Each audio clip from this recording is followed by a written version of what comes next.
Hello, my name is Jacqueline McCowan. This visual essay is on augmented art and games in public spaces.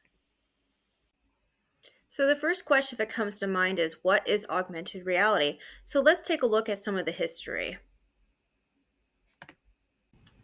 So, augmented reality refers to any technology that inserts digital interfaces into the real world. That could be through the use of AR headsets, glasses, mobile phones, computers, and tablets. There's different companies that offer AR devices and apps, such as Meta, Google, Microsoft, and Apple. Augmented reality was created in 1968 by Ivan Sutherland, a Harvard professor and computer scientist. He developed the first head mounted display system called the Sword of Damocles. Here's an image of Ivan Sutherland's AR headset from 1968. While Ivan Sutherland invented augmented reality, he wasn't the first to use the term augmented reality. It wasn't created until 1990 by Boeing scientist Tom Cottle. And this would lead to a more advanced AR technology with the invention of virtual fixtures that created advanced AR systems. AR would be incorporated into entertainment through cinema and games.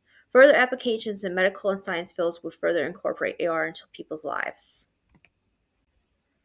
While augmented reality tends to be associated with entertainment and games, it has a lot of other applications in different fields, such as in military, education, medical, and in art. When people think of augmented reality, they often think of virtual reality. While the two may seem the same, there are some big differences. As we explored what augmented reality is a moment ago, we see that it is a virtual interface that augments the real world. Virtual reality immerses the user completely in a digital world. With augmented reality, you still sense and see your environment. It's just enhanced. Until recent years, AR technology has been mostly associated with video games. These kind of games can be called pervasive games. They are associated with AR technology and are a multi-sensory experience that spills over into reality. In the article, "And an Unintended Consequence, Pervasive Games and Public Art" by Della Bosca, the author discusses how games are like magic circles where you enter a new world when you enter the game. Magic circles are temporary worlds within the ordinary world, dedicated to the performance of an act of art. Separating the game from the ordinary world is impossible, as the rules encompass time and space. AR games are pervasive games that spell out past the magic circle. It permits the inclusion of reality. That includes the environment and everything in it, even if they don't know that they are participants. Pervasive games consciously exploit the ambiguity of expanding beyond the basic boundaries of the contractual magic circle. This often leads to the point where the game interface is completely ambiguous. Any action could be a game action, and any sensory observation by any participant could be seen as part of the game. To say that pervasive gaming is not limited to the contractual play space of the traditional magic circle of gameplay means that participating in a pervasive game influences the ordinary life of the player quite directly. This idea of direct influence is no less ontological change. The player is changed.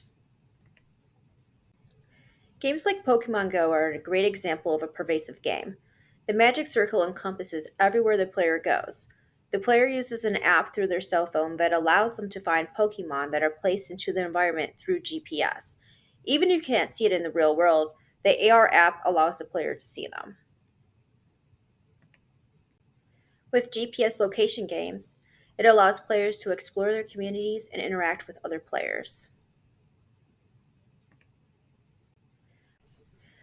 The same kind of GPS mapping and AR technologies that are used in Pokemon Go can be used for cultural art preservation. They can be engaging while also informative.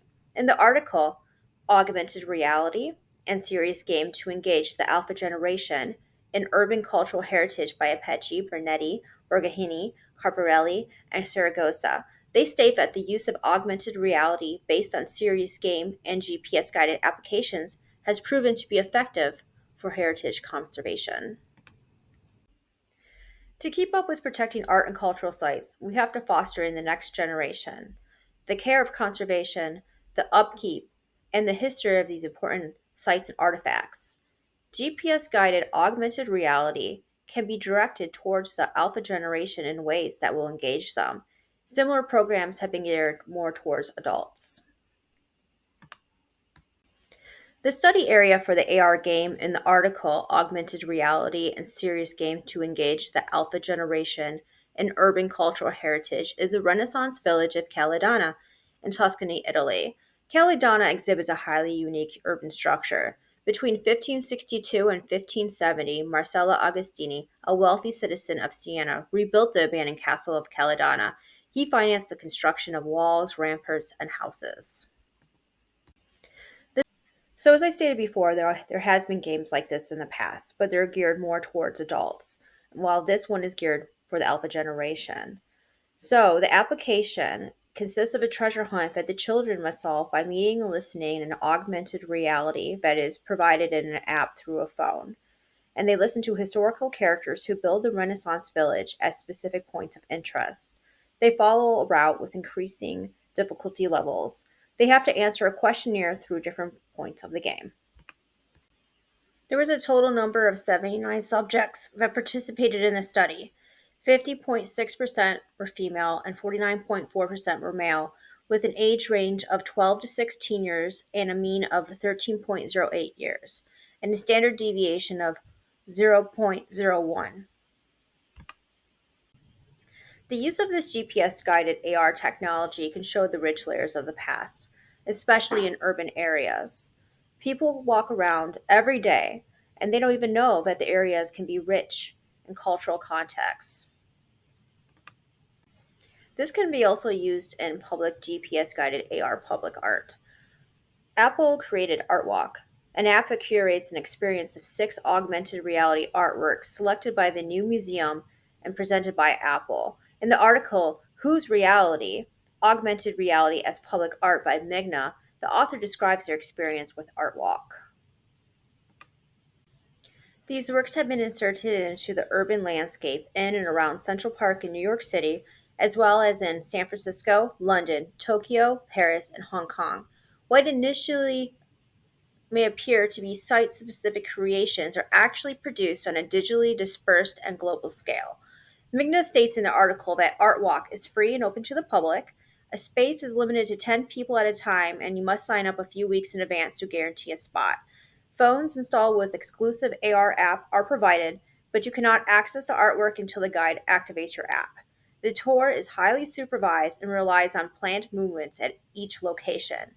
These measures of control might be deemed necessary by Apple to ensure a suitably polished and stable experience, but ultimately, they highlight just how thoroughly this augmented reality experience relies on restricted access to information and devices. Magnus stated in their article that no matter whether I was playing with a personalized monster designed by Nick Cave or following a path paved by a John Guarno poem, I felt submerged in a world inside the screen of my phone, even though I was physically walking around one of the most crowded parks in the world. Works like Artwalk show the potential of augmented reality to change the way we see and interact with the world in a positive way.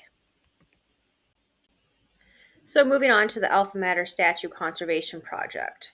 In a conservation effort that combined the use of AR technologies and advanced lasers to clean and repair the University of Illinois' Alpha Mater statue. The statue is a standard for graduates to stand and take pictures with on graduation day. In the article, New Trends in Art Conservation, the use of lasers to clean as well as generate an augmented reality representation of an iconic public monument in bronze, the Alma Mater, by Dajnowski, Ross, Craig, and Dajnowski, discusses how, after many years without maintenance and with continuous exposure to the elements, streaks of black and green corrosion cover the entire surface of the monument, hindering the legibility of the faces and all the intricate details of the figures. The university decided that it was time to take care of the monument and bring the sculpture back to the bronze appearance that the artist intended. The treatment involved removing the sculpture from its granite base, dismantling major elements of the sculpture, and replacing the ferrous bolts with silicon bronze bolts. Laser cleaning the surface with a 1064 NMQ switch scanning lasers, applying patina, applying a protective microcrystalline wax coating, and the reinstallation of the sculpture. The conservation treatment involved cutting edge laser technology to remove corrosion from the surface, while structured light three-dimensional scanning and digital modeling techniques were used to create a new form of public interaction with the sculpture.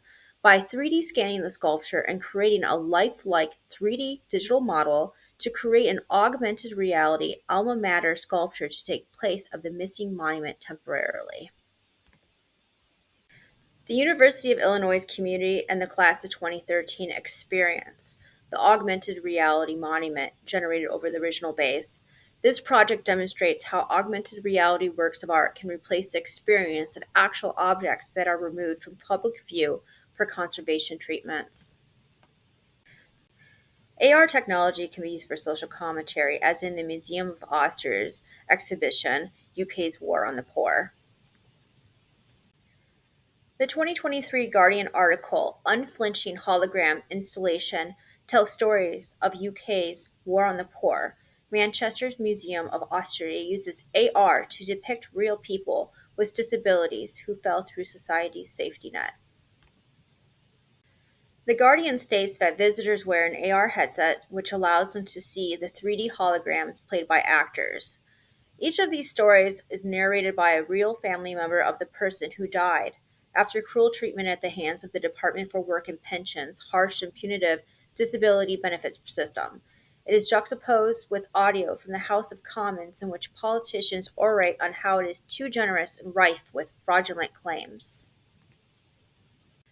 The Guardian's one of the most famous images in the installation is of Earl Graham, a 57-year-old grandfather who died emancipated in his bed when his benefits were stopped. The Guardian shares that he only weighed 28.5 kilograms when his body was discovered by bailiffs when they had broken down his front door to evict him for non payment of rent. When we read about Graham online, we see photos of him of his younger years surrounded by football trophies. Nobody sees the reality of what happened to him until this exhibition, where we listen to his daughter in law tell us about him and what led to what we can see a prone, dead figure on the ground, partially hidden by a duvet.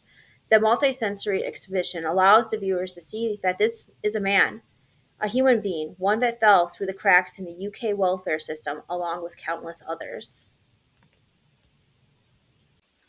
The Museum of Austria was nominated for Best Digital Innovation of the UK Theatre Awards, previewed at the London Film Festival in 2021, and won International Documentary Festival Amsterdam's Best Immersive Production in 2021. Thanks for taking the time to watch my visual essay on augmented art and games in public spaces.